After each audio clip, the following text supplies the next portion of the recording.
Leslie Proulx Cutler is a psychotherapist in private practice in Duxbury. She sat down with Tiff Phillips on our Open Here podcast to talk about finding purpose and fulfillment in helping others. I'm with the Leslie Cutler. Thank you so much for joining us today. We're so happy to have you. Thank you so much. It's wonderful to be here today. All right, so let's get into it. Absolutely. Tell us about your background. Where did you grow up? Yeah, so I grew up right outside of New York City in the Hudson Valley, about an hour north or so. I had grandparents that lived here in New England and wanted to move to New England ever since I was really small. So when the chance arose to study up here, I jumped right on it. Headed up here, I was about 18 or 19, and I've been in New England ever since. Do you love it here? Absolutely. I cannot imagine ever leaving New England. Same. Yeah, it's the ocean. Everything about it is just heaven. Yeah. So you started off in the corporate world, correct? I did. What led you to make that switch? Yeah, so I also got a degree in communication arts and also theology as well. Unsure really of what I wanted to do, where I wanted to go, but I was always pulled towards more kind of creative type work. So when I graduated, I wound up working in, corporate marketing, advertising, PR, that type of thing. And I worked in that for about 12 to 13 years. I really wasn't all that happy doing the work that I did. I mean, there were parts of it that I enjoyed, but I think I felt called to do something a little bit different, but just was a bit unsure and wasn't sure how to get there or how to find that thing. That's super important to know, kind of go with your gut rather than the money, so to speak. Oh, well, yes, I left corporate America. Right, exactly. Yes. How would you describe your style as a therapist? What's your specialty? So I specialize in working with teenagers. I love working with teenagers. A lot of people do. Because, they can be intense, but that is really kind of what I'm known for. It's interesting, though. I also see adults as well. And for teens, I mean age 12 on up. And I also do a lot of work in disordered eating. And that has been absolutely a passion of mine. I remember when I did move up here, I was struggling with a pretty significant eating disorder, and I struggled for decades and really had difficulty finding, providers that specialized in it, that really understood it and that knew it. And so thankfully that's changed over the years. But in the back of my mind, I was like, if I can ever reach recovery, this is something I think that I could do. Yeah. So that was part of the ammunition that led me to the work that I'm doing now. And body image is such a tricky thing. I mean, do you feel like that's gotten better or worse over time with the internet and TikTok? No, it's interesting. I was just reading an article before coming here about, the number of women that are taking these injections to lose weight and, how that sets us back a bit in terms of some of the body positivity growth that we've done through the years and, kind of being more accepting of individuals of any size. But, now that this is so readily available and so many women are doing this, I feel like it's a few steps back for us. So yeah, I don't think the internet helps us in any way in regard to, body positivity, that's for sure. But there is a movement going on right now where women are trying to be more supportive, I think, of one another and trying to encourage, plus-size women to wear the crop top, Absolutely. Wear whatever you feel defines you or is an expression of you. Exactly. Absolutely. Exactly.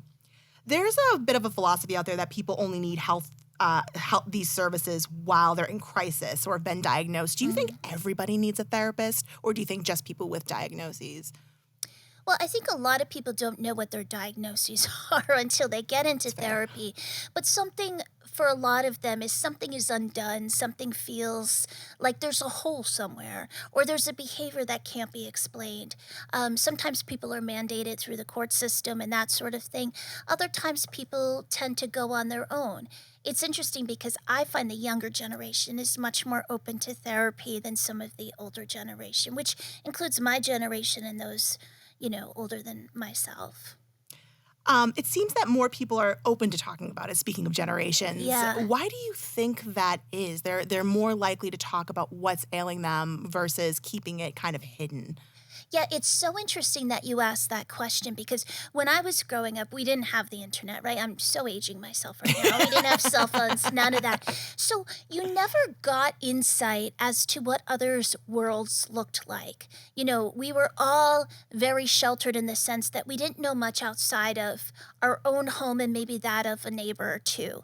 And I think what the internet has done is sort of opened up this place where we can see different types of homes and families. And a lot of people see earlier on that, hey, what's going on in my home is not appropriate or should be changed, or perhaps when I become a parent, I want to do some things different.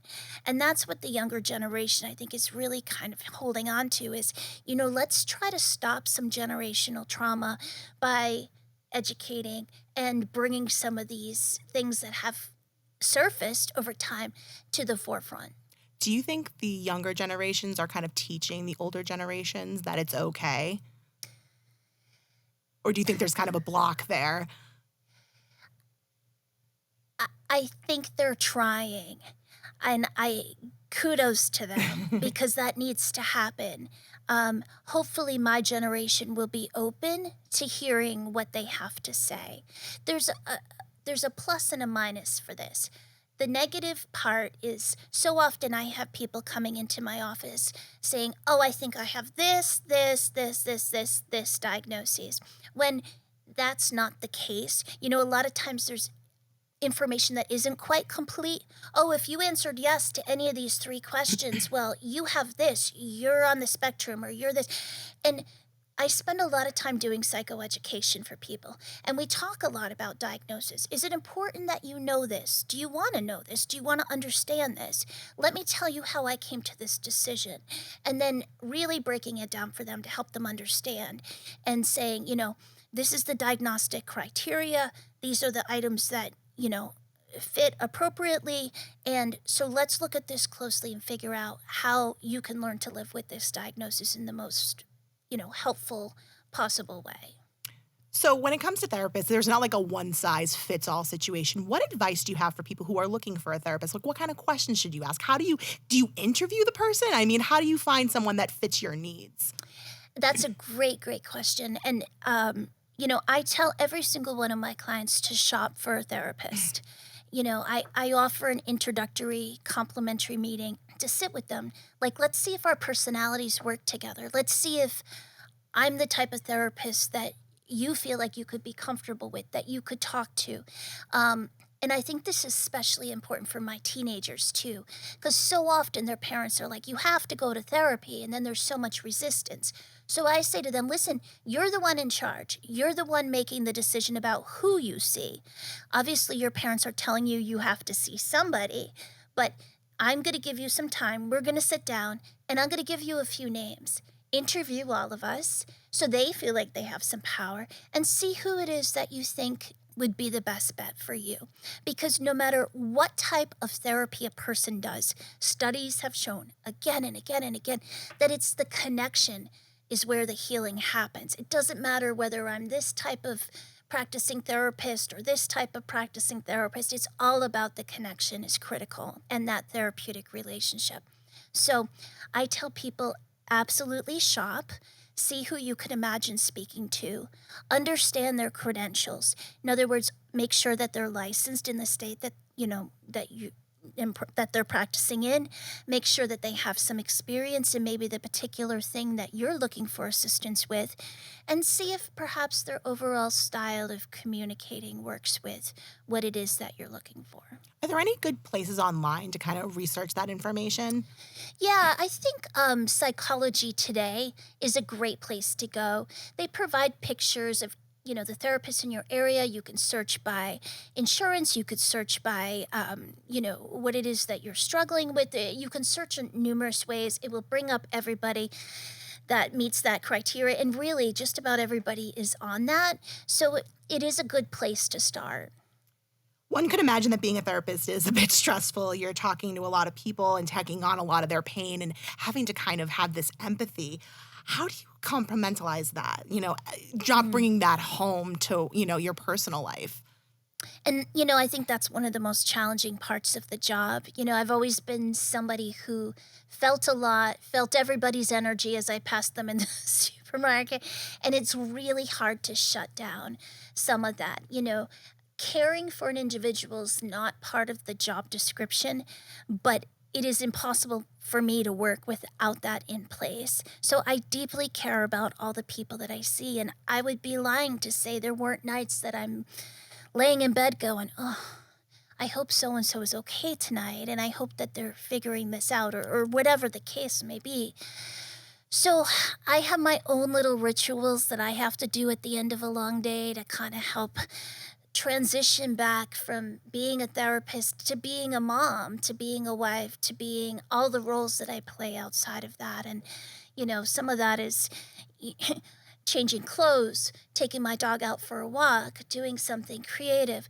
All these things help keep me grounded and present in what I need to do in that moment. It's hard being a professional empath. Yes, it is. Do you love what you do? Oh, I absolutely You love seem what I it. do. Yeah, I honestly, no matter how tired I am, I get so energized by my work, by the people that I see. This work for me truly is home, and it's such a gift to have found that, and to know that this is my calling and my place in my world. I love that you called that your home. Oh, it's so beautiful. What do you think your biggest accomplishment has been? I think my biggest accomplishment professionally has been to build the practice that I have. I have a private practice. It's all private pay. I have a very, very large caseload. And that took years to build. And I'm always busy. I always have waiting lists. So for that, I'm very, very grateful. So finally, what does the future hold for you in your practice? Well, the beauty of my job is I can do it, until however old I, want to practice until, as long as I have my faculties and am able to be present. I really can't imagine retiring anytime soon.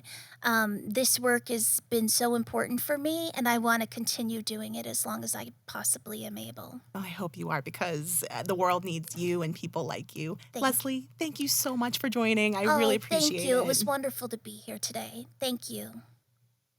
You can reach out to Leslie at cutlercounseling.net.